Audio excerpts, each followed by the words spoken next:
And welcome to Life Talk with Mariette. I'm your host, Mariette Cameron. Do you care what people say about you? That's our topic tonight. So, we're looking at where that starts and how it shows up in your lives. Most people will tell you that they don't care. They don't care what others think. But if we're honest, it influences more than we realize. Do you care what people say about you? And I created the following categories: where it starts, the pressure to fit in, the price you pay, taking your life back. So let's get started. You're watching Life Talk with Marietta on the web, lifetalkwithmarietta.com. So let's get started with segment one. Well, where does it start? When do we first become aware of what others think of us? Well, I thought about that. Earlier than we realize, through tone, reactions, praise, and correction. Children quickly learn what brings approval and what doesn't. Do you remember? I like to take you back to the childhood. The neighbor looked at me as, a certain way when I was a kid, and I'm talking about myself now. My neighbor's play friend she was a play friend next door. Same age as me. We were about 8 or 9, or maybe 7, 8, 9, something like that in that neighborhood. She had a grandfather, and he always looked at me and said, must have said to himself, nah, she looks a little older for her age. We're talking about when we were 7, 8, 9. So he never said that to me, but I could tell, I could read, I couldn't put words to it, but I saw it in his eyes and in his behavior. You may have experienced that too, where I felt she looks a little older for her age. And back in the 60s, parents were extremely protective. No, listen, parents are extremely protective even now, so that hasn't changed. What I wanted to say was most people wanted to keep their children a child, to have a time in their life where they could just really experience childhood, playing with dolls or trains or whatever. And anybody older than their own child could be a problem, a bad influence. This is the point I wanted to get to. So I remember very clearly, I see him even today, his face. Nah, she looks a little older for her age, so she could be a danger to my granddaughter. So, well, I was acting differently, more grown up because of my daily responsibilities in my parents' house, making meals, being involved in daily life, in the routine that's going on. And of course, I'm going to act differently as a kid, same age, playing only with dolls and trains, and shielded from the outside world. Yes, I was shielded from the outside world, but what went on in our family environment, that's the key. That's the difference. Being all shielded and all being catered to and playing with dolls or trains, if you have a boy, versus somebody that had to produce meals. I had to have responsibilities, really preparing everything. I really got involved in the daily household and I had to perform. So, of course, I'm going to act differently, than somebody la, la, la, la, la, playing with the doll. I didn't have a doll to show for. I could talk about what meals I can cook. And that, at that time, was very strange to some people. I'm not saying they were all like that, but at least what I experienced. So, my parents taught me independence. My parents also taught me indirectly taking initiative. I don't know if that became or came out of it. Um, Having to perform and being involved, and they relied on me that I would take these chores seriously. And And if I didn't do it, which I wouldn't even dream of, or if I didn't do it to their standards, they let me know. There was no half-ass stuff doing the chores. It was to their that the satisfaction. So you can understand when I'm telling you that a child that grows up very shielded and catered to is going to act differently from somebody who has same age who has responsibilities already. That's a non-brainer. Yeah, but we just never think about that. So my grown-up look as a child was not to my advantage with some adults. They felt scared that I would do what I would do to their children, specifically getting and passing ideas. What ideas? I never got in trouble. But you know what I'm saying? The fear, the unknown by the parents when they see something like that. What do you think? It was a protection mechanism. Obviously, I understand that. At that time, I didn't know. And I never voiced that to my parents. I didn't know at the time, but I was aware of it. Anyway, moving on. What role does approval play in childhood? It's everything. Approval equals love, safety, and acceptance. Children don't separate love from behavior. Now, it was important to me to be accepted by other groups, to be not exempted, but accepted by other groups in the neighborhood, by neighbors. And I was. The way I conducted myself, the conversations I had with them. Now, wait a minute. You're going to say, well, what kind of conversation can an 8-year-old, a 7-year-old have? Hold on. I asked a lot of questions because I was very, very interested. Why and how come and what does this mean and that mean?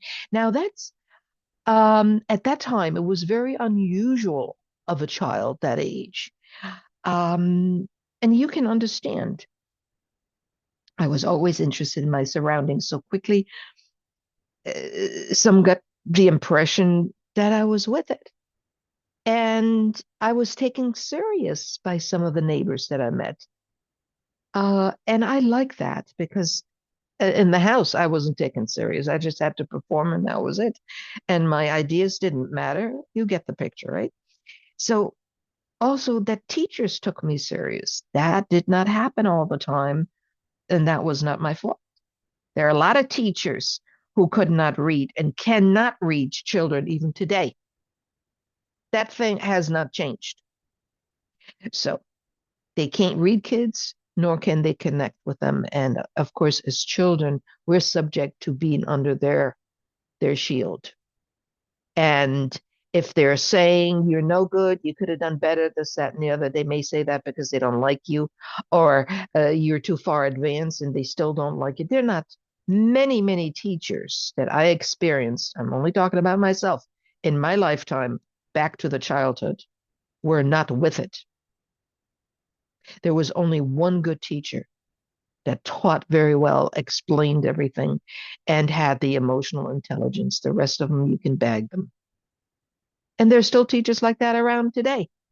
And today, how that affected me, fast forward in my adult life, I don't take any seminars, anything from anybody unless I meet them first and see if I like them. If I don't like them, I don't want to sit in the seminar and pay or unpaid. I don't care. I don't take anything from somebody I don't like. And as kids, we had no choice. Remember, you remember that, right? Do children change who they are to be accepted? Yes, constantly and unconsciously. They become the quiet one, the helper, the achiever. Well, I didn't become an achiever because I was told at that time. I was told I was no good in this, no good in that. You're too fat, do this. Nah, nah, nah, nah. I had to tippy toe at home around my parents, especially around my father. So the whole family tippy toed around my father. Get this. So I became a tippy toer and subject to his daily moods and mood swings. My mother avoided conflict, so she went along with it, which I despised. I thought she was weak. I learned later as an adult differently. I did. I did. I could understand better why she did what she did. I could not stand it as a kid being subject to all of this and resented him, vowing to leave the house as soon as I could. And I had a ways to go. My God, I was so young, so little, and so innocent, you know? And you have to be subject to something like that. I resent narcissistic behavior in anyone that endures it. Anyone. I don't care who they are. People that put up with this bull behavior of one person in a family unit or wherever. Today, it could be in school, it could be at the workplace, and making life for others miserable. I will not tolerate it. Today, I have the ways and means to recognize it very quickly, and if there's no other way, I have a choice to remove myself. As a kid, I didn't. As a kid, I was subject to it. I was imprisoned with behavior like that. Oh, I hated it. I think you know what I'm talking about. And I vowed to myself that's not going to happen to me. In my upcoming adulthood, I said to myself as a child. Now, next question is, what happens to those patterns as we grow up? Well, that's a very interesting question. They don't disappear, they become automatic. Now, you don't know that as a child. Who's going to tell you that? Nobody. Many adult behaviors are rooted in early experiences. Here it comes. Well, I can tell you what happens to those patterns as we grow up, and I make it short and sweet. I married a guy just like my father, which, of course, I don't get along with. I don't get along with behavior of a man or a woman like that, not at all. And it's not just targeted to men, it's women too. So that behavior I resent, I walk away from it. But at that time, I couldn't walk away. So how did this affect me? That's what I'm talking about. And those patterns as I grew up, they were familiar patterns, some up and downs daily, and being on alert. What's coming next? That's the pattern as an adult. That lasted, and I found I married a guy just like my father, and I thought I had won the lotto. I really did. Now, of course, that lasted less than 2 years, and then we parted. A life partner for me cannot be like my father. I worked very hard on this pattern to undo all my life, and I got it down pat. I believe it, and I'm totally in agreement. So that I do not fit the pattern, what I experienced with my father, how my father was. And I have to admit, and I do it gladly because I want to share this experience because this may get you to think a little bit. Deep down inside, a residue will always stay, but it's only an illusion. We no longer have to be afraid of it. It's a feeling still that we have an attraction and a love you once had toward your father or toward the husband that you married because he was like your father. And you will always have that toward that person. And do not be afraid because you have outgrown that pattern. It took a lot of time and reflection and gaining strength and learning how personal growth, learning about yourself over time and over time and over time.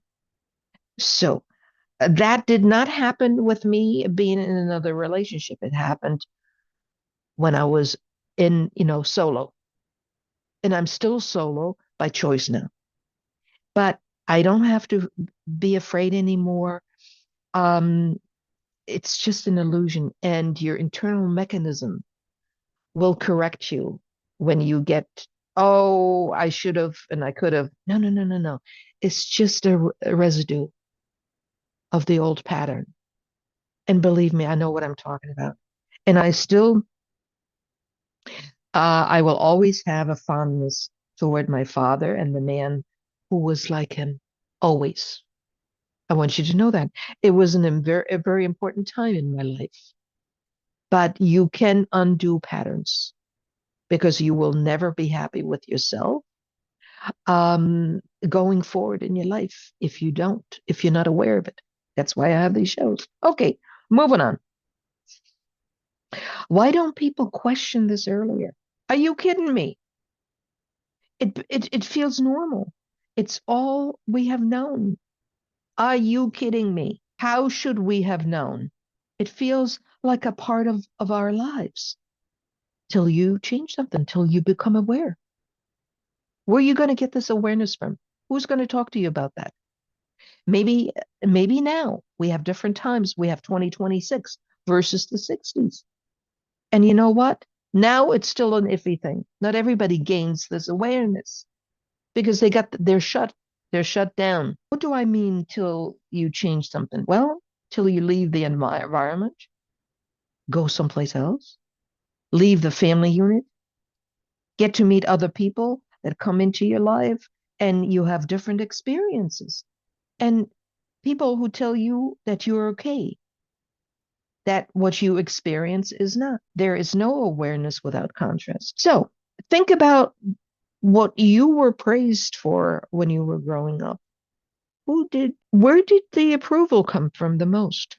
And I have to say, both of my parents were so impressed all the time with me as a child, a kid, taking initiative to make things happen, such as when they were busy in the garden or busy with other projects, and they were busy all the time.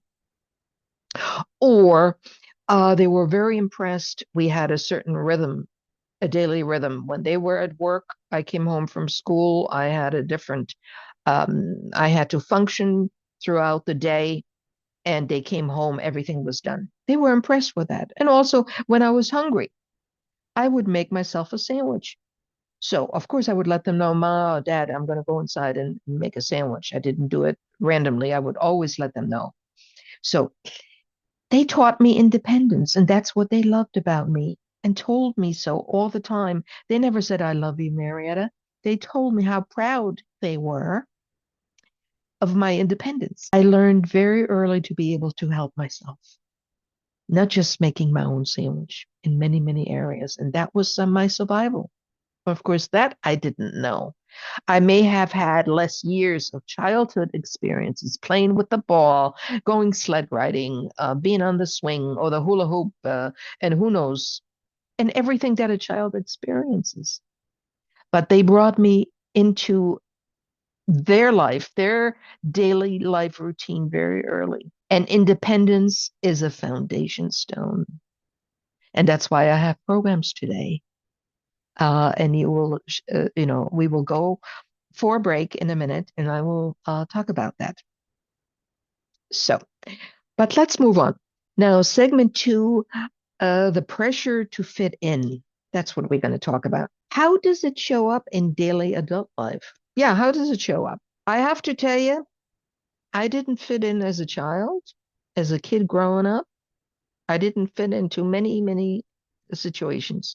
And I certainly don't fit in daily adult situations. But let's look at this. What does fitting in look like an adult? Yeah, that's a good question. Adjusting your voice, opinions, and actions to match the environment at work, in social settings, even in families. And I've seen situations like that, and whether it's a male or female, and I look at it, I recognize it right away, whether people speak on television, they give opinions, they do this, they do that, or in real life, in private life and work situations. And I say to myself, you poor thing, you really don't want to say this, but you're saying it. How weak can you be? And that has nothing to do with diplomacy because you can say what's on your mind with diplomacy. You just have to learn it.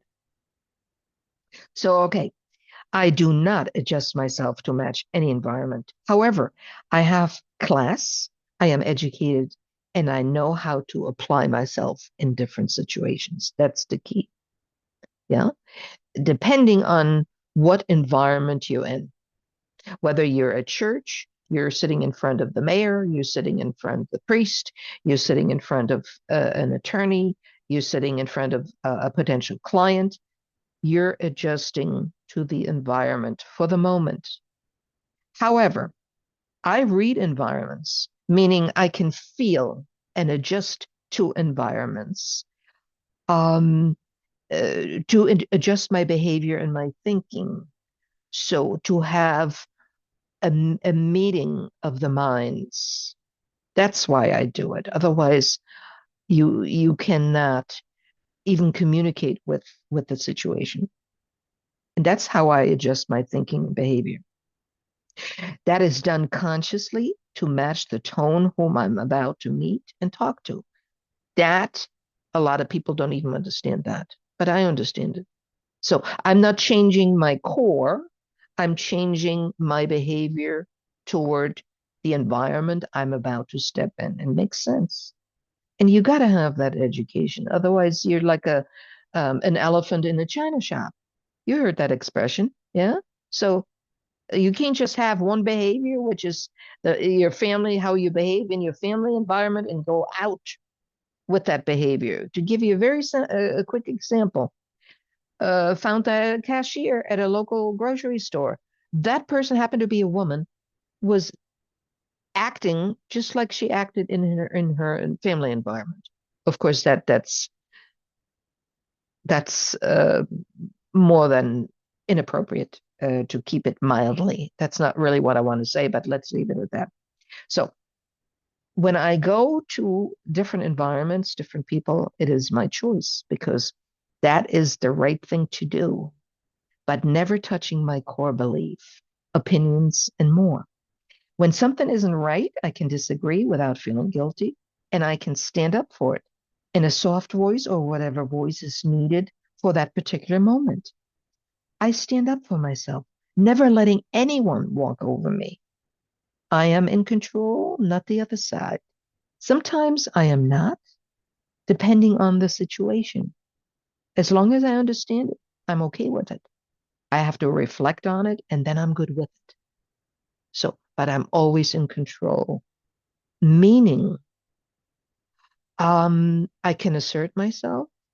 I can assess very quickly, do I like this environment or not? Do I like that tone, who they're talking to me, how they talk to me? Um, or am I exiting? That's what I mean with control. I don't mean for you to understand that I'm saying it's my way or the highway.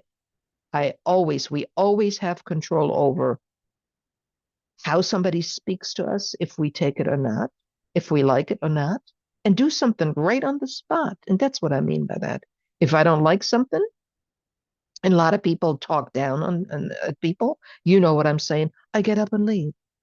I excuse myself very politely because today, for years, we got social media, and um, people are so well connected. And today, it just happened this week. I was in a situation where, and it was a good situation, a potential client, and there was a person there I had met 11 years ago. That was her mother-in-law. Can you imagine? So, way from back from 2011. So what I'm saying is, if you don't like a certain situation, always excuse yourself in a good way and make a good exit. That's the point I want to make. Let's move on. Where do we feel the pressure the most? Workplaces, social circles, and family expectations? Not speaking up, going along to avoid tension. What do people say about me? I think people would agree that I'm a no nonsense person. I'm a good hearted person, a very soft person, but I can also be a bulldog. A bulldog meaning tough, and that's not negative. In order to move and shake, you got to be a bulldog and soft at the same time. Now, I had to learn that because I always interpreted softness with weakness. I learned that too. So I have a lot of strength in my softness, when to apply softness, and I apply softness all the time. And if I'm not being taken serious, which many people, they don't understand, they don't really know me, so I have to kick it up a few notches and have to come in from a different angle. That doesn't mean that I'm loud or this, but I become um, a little tougher, so they don't get the wrong idea. So They don't misread. So not speak again, I'm repeating, not speaking up, going along to avoid tension. Well, I do not need to avoid tension. I speak up. If I don't do it, I feel pain in my stomach instantly. That's not going to stay. As soon as it gives me signals and starts reciting in my stomach, I know I got to make a shift. And I do it. I'm not one to avoid tension at all. I don't look for it. I don't instigate it. But many times you have a situation where you got a stranger in front of you and they start uh, saying something like one sentence. So like for instance, I'll give you so what is it that you want? This upper, what is it that you want? And when it's very hard for me to hold it back. This upperness, like, so what do you want? Make it quick. I don't have time. This kind of stuff. They talk down. And for me not to react right away, this is what I'm talking about. Or kill it right away. Here I drove 7 miles to have that appointment, and that's how they start. There's nothing I can do, because there's no guarantee of how they're going to act.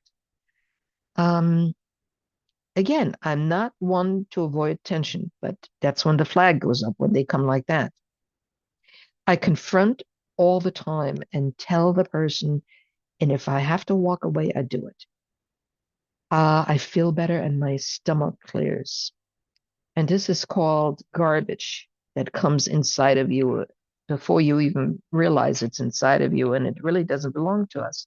We carry it with us, and it becomes an internal septic tank that you got to empty.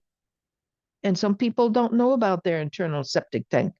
And they don't realize, oh, I'm negative. I'm so negative. Where did it come from? Yeah, from allowing people to, uh, because of their behavior, to enter your internal septic tank. The garbage has to be taken out. That's what I'm talking about.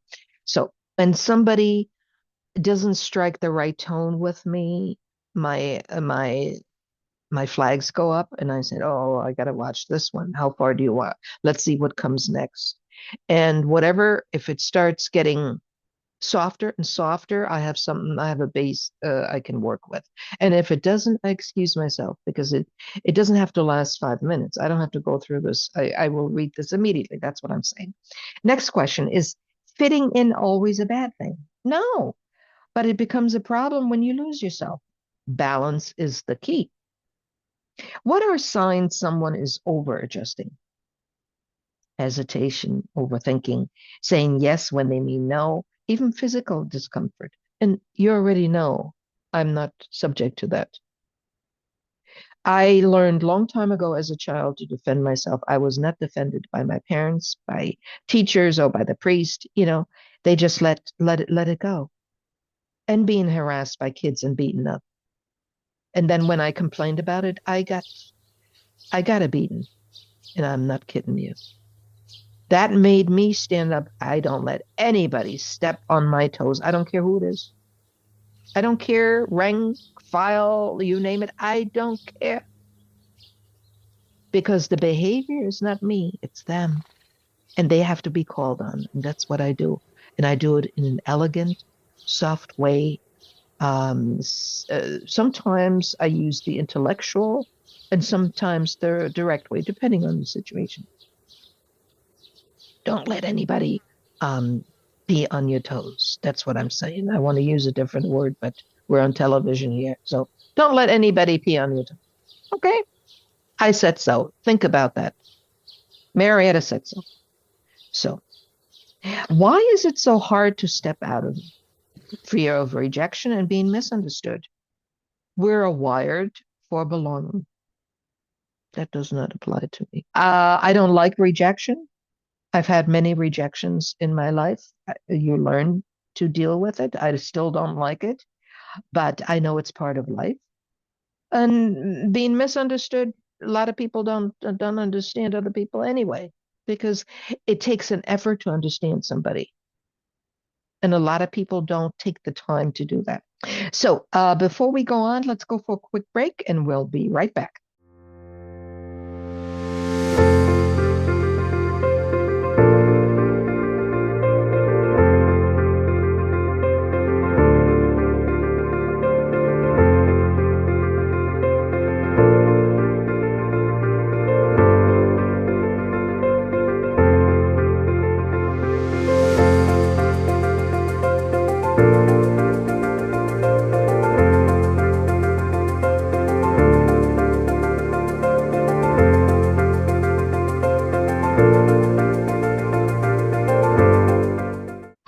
back from a break. I'm Mariette Kammer, and a great topic today. Do you care what people say about you?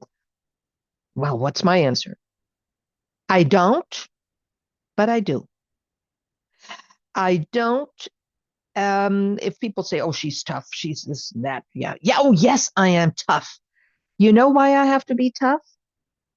Because I am a mover and shaker that can move mountains, and that's not overestimating myself. It's a given fact all my life. And for that, you can't be a little wishy-washy, somebody that when somebody says no or somebody is trying to steer them away in a different direction. You know how people are. Nobody steers me in the wrong direction. I mow my direction. You just don't want to help or you don't want to see it that way or whatever. Uh, People want to send you on a different tour. When you had a great, you know, you had a great idea, you wanted to do this or that, and they steer you away and you listen to them. I don't listen to anybody except myself. I do listen to professional people when I ask for input, only when I invite them for their input, and only if they have great achievements in their life. So then I can take them serious. Other than that, I'm my best consultant. Trust me. Then if I don't have the answer, then I just need to wait, maybe another day or so, and then I get the answers. So let's go on to segment three, which is about the price you pay. Uh, what is the biggest cost of caring too much? The biggest cost of caring too much. I think I have done that in relationships. I have put too many of my own hopes in a relationship and not even knowing who's in front of me. Can that person even bring that what I expect? That's something that we have to learn. Not a shopping list. Oh, I want this, and this, and this. And the person isn't even close to it. I think we should make a list of what we like and then check the checklist. Oh yeah, I believe in that. It's okay. We don't have to make it obvious to the other person, but to ourselves. But only because of our own expectations. We care so much, we want this so much, and then we say, "Oh, that person disappointed us." Can you do that? We lose connection with ourselves. You start living by other people's expectation. Uh, I have never done that, so I can really say, as far as in a partnership, since I didn't know that I actually have to make a checklist of what I really want, the compatibility and everything. And then really check, is that the right person? No, I always gave caring, I care too much because that's what I wanted at that point. And then I was so disappointed. That's a bunch of nonsense. Yeah. So if you have any questions on that, call me, get in touch with me. How does it affect decision making? You choose what's safe instead of what's right for you. In career, in relationships, there you go. Lifestyle. All I want to say is that I don't want to be taken care of by a person like that. A weak, meek person, instead of doing the right thing in life, speaking up, having courage, for crying out loud. Those people that they want to do it the safe way, they don't make the right decisions, especially if they're taking care of somebody. When you see something isn't right, whether you're a mother of a child, you're in a relationship and you see the child is being mistreated, something isn't right. You need to speak up. You need to get the hell out of there. A lot of women don't do that. Why? Oh, they have a certain lifestyle they don't want to use. They want to close their eyes. They don't want to lose the partner. They don't want to go through life alone. They don't want to go to work because he earns all the money, so they shut up. They don't do the right thing. And I say to you, I say to anybody, weak, meek, get out of my way. Yeah? So I don't care what I have to lose. Of course, I weigh it. I'm more diplomatic today. Um, Again, you want to think about things, but you got to stand up for your core values. Let's leave it at that because then it becomes another show. How does it impact confidence? I don't think they have any confidence. We're still talking about people that don't speak up. How can you have confidence? But you're not leading. You're not leading your own life. You're a follower. You're a follower. I feel very strongly about that. You stop trusting your own voice. And I like to challenge this. What own voice do you have? Of course, we all have still our own voices that talk to us. Well, I should have really spoken up. I should have protected the child. I should have done this. I should have done that. I should have spoken up for my coworker who was wrongly at the workplace. But I didn't because I wanted to protect my own status. I don't like that because you will always be like that, no matter what situation you. I have no respect for anybody like that. And again, I have to really watch because I feel so strongly about that. Constant second guessing. That's not happening to me. I'm built differently. But if you want to change something, you can learn. You can become who you want to be. How much longer do you want to silence your voice? Ask yourself. You got to do the right thing. I'm doing the right thing. That works for me. If it doesn't work for you, next. I can't change the world. I can only bring awareness. But we all know what's right or wrong, and some of us don't. What happens emotionally over time? Well, frustration, resentment, sometimes quiet anger. This isn't the life I wanted. Well, if this is not the life you wanted, change it. We have choices. And if you need help, and I gladly make my services available, contact me. That's easy to do. Whether you do something afterwards, that's a whole nother thing. But we need to do it in smaller steps and build courage and build confidence. It has to be earned. It cannot be bought or implemented overnight. What do people often realize later in life? That they live too much for others. I hear a lot of people say that. A lot of people who just concentrate in, let's say, just in a relationship. Uh, Whether it's a man saying, I lived for my wife, whatever I supported her, I did this, I did that.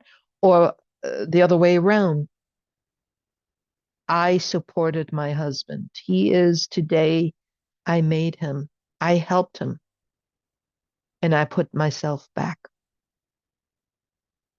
So many situations, and that's not good. That's not good because nothing is forever. You go a stretch of time, 20, 25 years, then the person is in a certain position, then they don't need you anymore. We have seen that too. And by that time, you're a little older and they get themselves as somebody a little younger. It's just the way, and think nothing of it. It's like changing a shirt, a new shirt, a fresh shirt. That's what the people do. There's situations like that too. They have lived too much for others. They've been a follower. Yeah. Or it was a calculated thing where they had a certain lifestyle and they didn't one day it was attractive and now I just have to follow what what look, nothing is free. You have to give something. You can step out of this also. Anyway, have you ever felt like you're holding yourself back? What have you not said or not done? That's something for you to think about. I'm Mariette Kammer, host of LifeTalk with Mariette. Do you care what people say about you? That's our topic. So, in segment one, we covered where it starts. Segment two, we covered the pressure to fit in. Segment three, we just finished the price you pay. And let's get to our last segment, taking your life back. Ha! Yes! Let's talk about something that's doable. So, how do we do this? What's the first step? Awareness, seeing it clearly. When do we receive awareness? It could be certain pressure points, certain situations that we came across, a word that was said a certain way, something somebody else said, you heard something on TV or you saw a show or a certain opinion came across. We don't know what the triggers will be. But if you and we all come across these situations and we notice it, but we can't put words to it. Pivotal moments. So, with awareness, we start seeing clearly. You can't change what you don't recognize. You've heard that before. What do you want to change? You should ask yourself. I said earlier, if you want me to help, you got it. You just have to contact me. In my lifetime,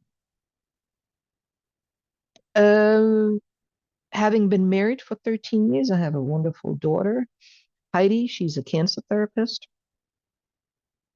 for 35 years.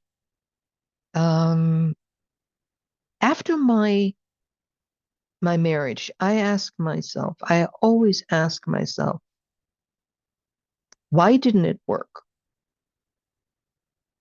And I became very interested in self-help books, personal growth books, people's stories, life stories, how they conquered with divorce, what happened, what were the signs and everything. I really started getting into all of that. I had not had the awareness that we pick our partners, our life partners, according to what relationship we had with our mother, that's for the men, or with our father, for the women.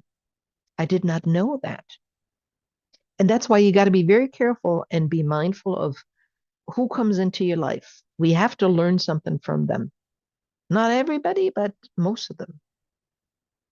So it's how somebody says something, uh, the opinion they gave, or the story, or the conversation that triggers something that hits a spot inside of you.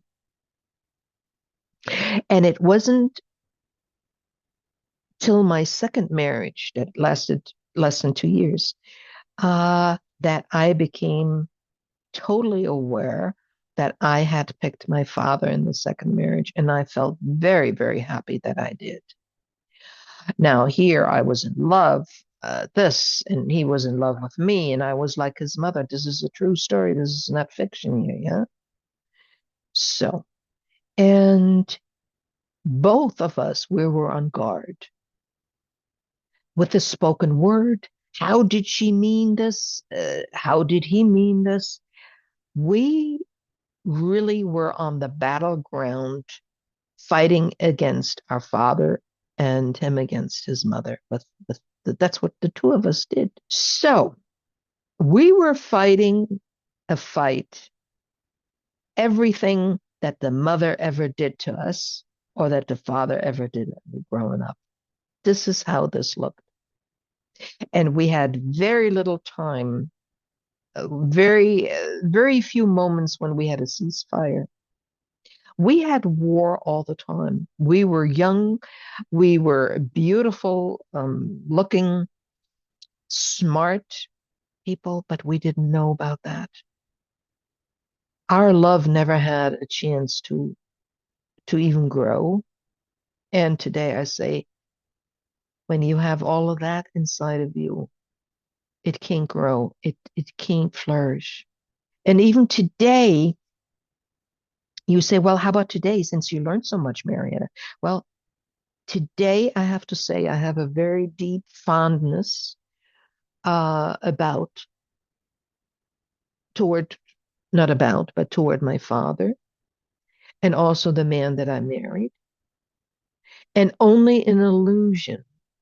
I wanted to tell you this a little later, but you know, let me just get because it fits.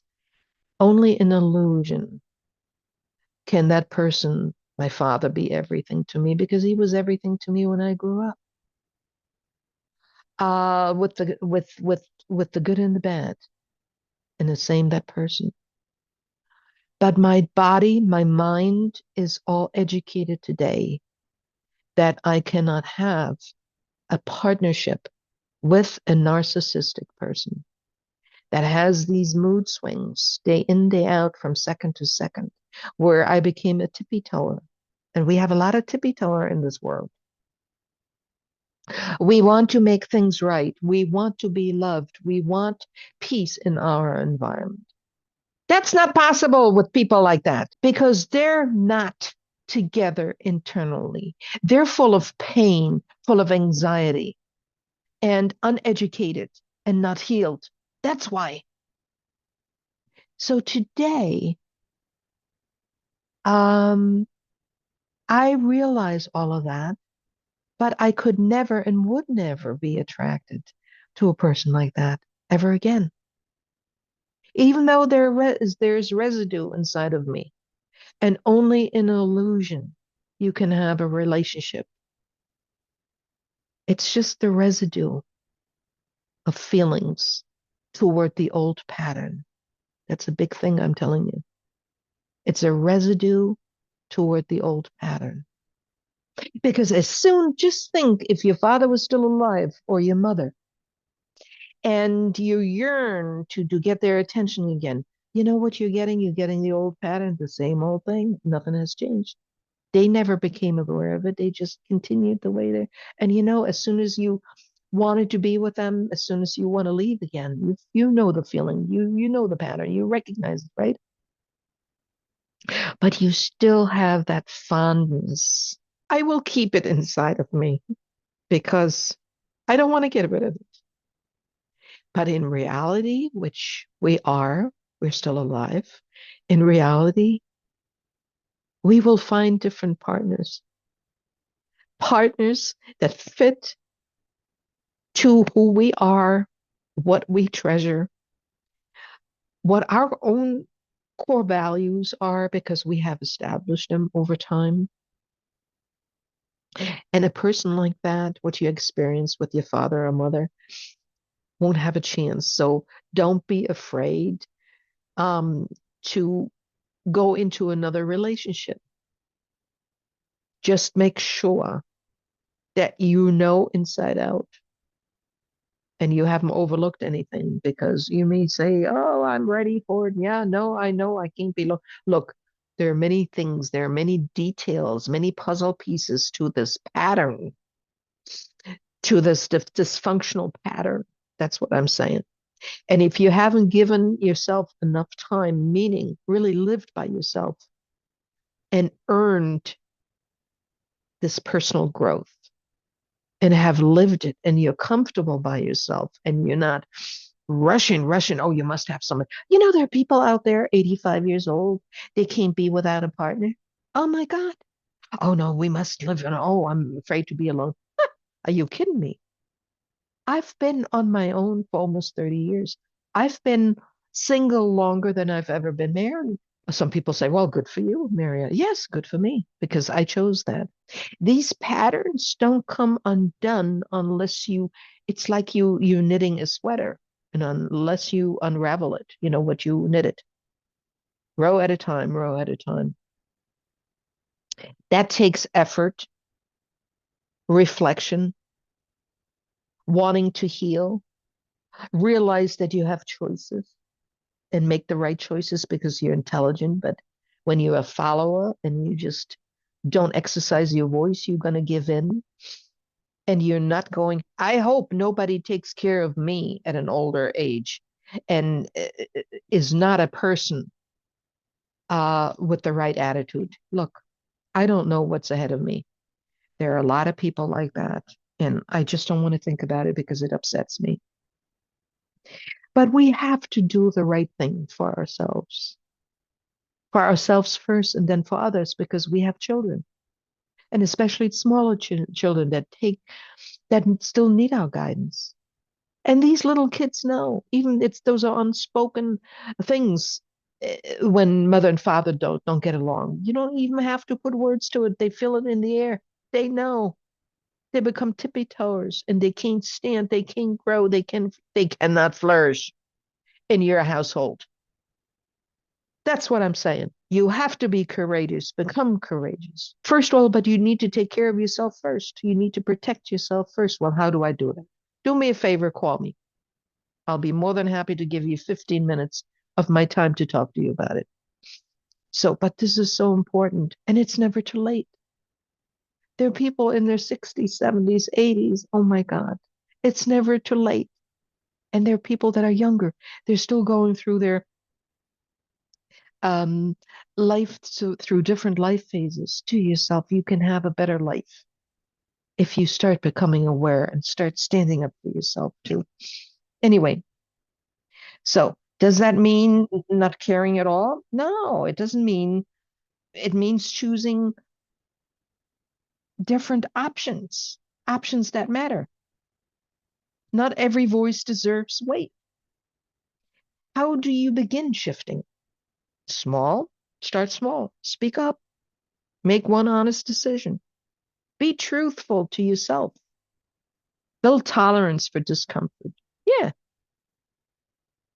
it feels uncomfortable at first. It becomes it's normal to me. Well, I have experience with it.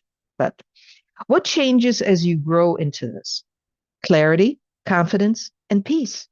Less overthinking, more direction, and act on it. Thinking about it and acting on it are two different things. Have courage. Find out what's really hidden inside of you. And I know you can do it. So there's freedom living your life on your terms. This is richness, richness pure. Standing up for yourself, saying yes to something you really want and no when you mean it. Your responsibility is to make yourself happy first. I said that. And your responsibility is to get to know yourself first before you can have a successful friendship or friendships and life partners. Till then, you have nothing to give. You repeat what you learned as a child in your parents' house. You took on the behavior and thinking of your parents, nothing else. This is universal, by the way. Generational reputation. You may have heard that. No matter where you live, no matter how much you disagree with me, that is the way it is. It is universal because this is deep down inside of you and you know the truth. Where people say, oh, no, I don't live like my mother, my father, my parents. Oh, yes, you do. It just looks different. And it shows in uh, in one area. It shows. You may not want to acknowledge it, but I know better. So I got to my truth because that is what I wanted to do. And it's a life journey and I love it.